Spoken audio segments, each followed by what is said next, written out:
সবাই কেমন আছেন? আশা করি যে যেখানে আছেন ভালো আছেন, সুস্থ আছেন, নিরাপদে আছেন। আমি একটু ঘুরতে এলাম আমাদের গ্রামের যে বিদ্যালয়টা রয়েছে সেই বিদ্যালয়ের যে খেলার মাঠ রয়েছে সেখানে। বিশেষ করে এই বিদ্যালয়টা আমাদের সঙ্গে অনেক স্মৃতি নিয়ে জড়িয়ে রয়েছে আমাদের মনে প্রাণে। কেন বলছি? এই বিদ্যালয়ে আমি 2002 ইংরেজি সনে প্রথম ক্লাস 1-এ ভর্তি হয়েছিলাম। তারপর এই বিদ্যালয়ে আমি দশম এবং দ্বাদশ শ্রেণী পর্যন্ত পড়াশোনা করেছি। মাধ্যমিক দিলাম, উচ্চ মাধ্যমিক দিলাম, এই বিদ্যালয়ে পড়াশোনা করেছি। এই বিদ্যালয়ে অনেক স্মৃতি আমার চোখের সামনে এখনো ভেসে বেড়াচ্ছে। অনেক নাম না জানা এবং জানা কত মানুষ, কত ছাত্রছাত্রী এই বিদ্যালয়ে পড়াশোনা করেছে, আজ উচ্চশিক্ষায় শিক্ষিত হয়েছে, নিজে প্রতিষ্ঠিত হয়েছে। আমি যতটুকু হয়েছি সেটা আমার যতটুকু যোগ্যতা আছে আমি ততটুকুই হয়েছি। কত গুণীজন, কত শিক্ষক এই বিদ্যালয়ে শিক্ষকতা করেছে, কত ছাত্রছাত্রীকে পড়িয়েছে। আমরা যখন পড়াশোনা করেছিলাম তখন এই বিদ্যালয়ে কিন্তু সর্বশিক্ষা সেটা কিন্তু ছিল না। আমি যখন ক্লাস 3 থেকে সম্ভবত ক্লাস 3 থেকে যখন 4-এ উঠি তখন ঠিক এই জায়গাটাতে একটা লাইব্রেরি ছিল, অর্থাৎ আমাদের স্টাফ রুমটা ছিল এই জায়গাটাতে। এখন যে বড় বিল্ডিংটা রয়েছে এই জায়গাতে একটা স্টাফ রুম ছিল। তো আমরা ওই স্মৃতিটাও এখনও মনে রেখে দিয়েছি। আর একটা বিশেষ কথা বলছি, সেটা হলো এই বিদ্যালয়ে অনেক শিক্ষকের সান্নিধ্য পেয়েছি। অনেক শিক্ষক আমাদেরকে আদর করতেন, ভালোবাসতেন। আমরা তাদেরকে শ্রদ্ধা করতাম, ভয়ও পেতাম এবং ভালো পড়াশোনা করি, বিদ্যালয়ে পড়াগুলি শিখেও আসতাম। এখন এই বিদ্যালয়ে এমন শিক্ষক একজন রয়েছে, তার নামটা আমি এই কারণে বলছি যে উত্তম ভৌমিক স্যার। উনি একদিন আমাকে ক্লাস করার সময় বলেছিলেন যে আমি তোর মাকেও পড়িয়েছি, তোকেও পড়াচ্ছি। অর্থাৎ উনি এই বিদ্যালয়ে প্রায় 30 থেকে 35 বছর সম্ভবত, আমি ঠিক সঠিক বলতে পারছি না, শিক্ষকতা করেছেন। আজ রিটায়ারমেন্টে গিয়েছেন। আমার মাকেও পড়িয়েছে এবং আমাকেও পড়িয়েছে। এটা একটা খুব সুখকর বিষয়, স্মৃতির বিষয়। কারণ একই বিদ্যালয়ে মা এবং ছেলে দুজনকে পড়ানো চারটেখানি কথা নয়।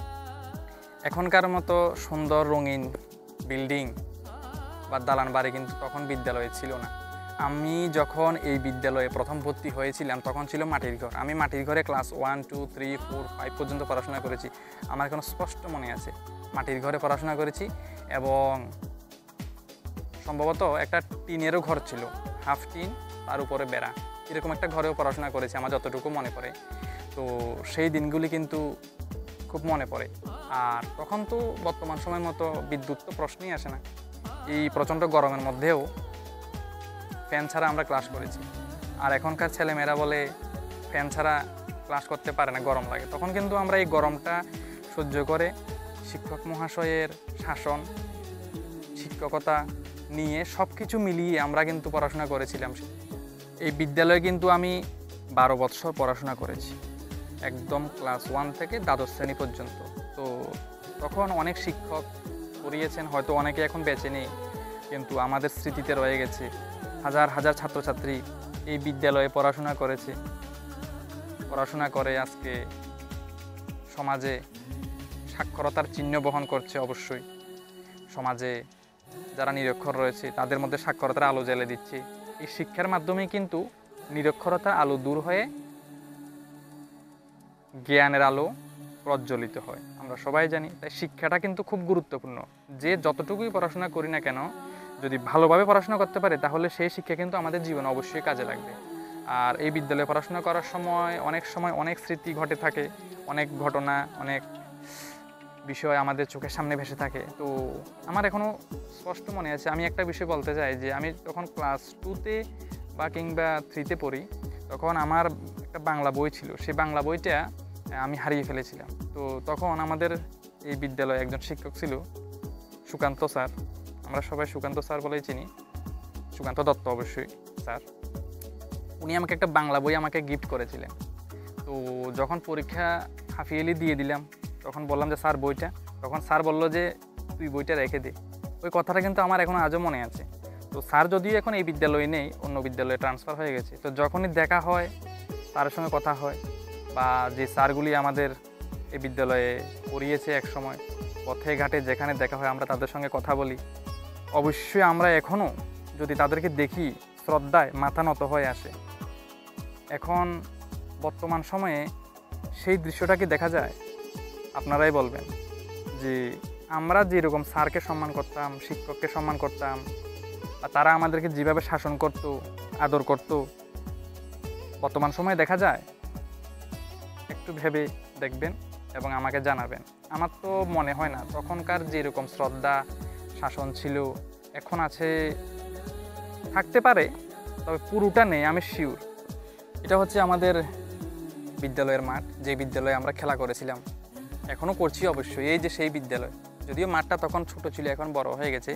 আমি এখন যেই জায়গাটাতে দাঁড়িয়ে আছি সেই জায়গাটাতে যদিও এখন নেই, আজ থেকে প্রায় 10 বছর বা 12 বছর আগে একটা বড় আম গাছ ছিল, অনেক বড় একটা আম গাছ ছিল, প্রাচীন আম গাছ। সেই আম গাছে এটা এত উপরে ছিল আম গাছটা যে আমরা আমগুলি কিন্তু পেরে খেতে পারতাম না। গাছ থেকে যখন পড়তো তখন আমরা খেতাম। যখন আমরা বিদ্যালয়ে আসতাম তখন আম কুড়িয়ে আম খেতাম।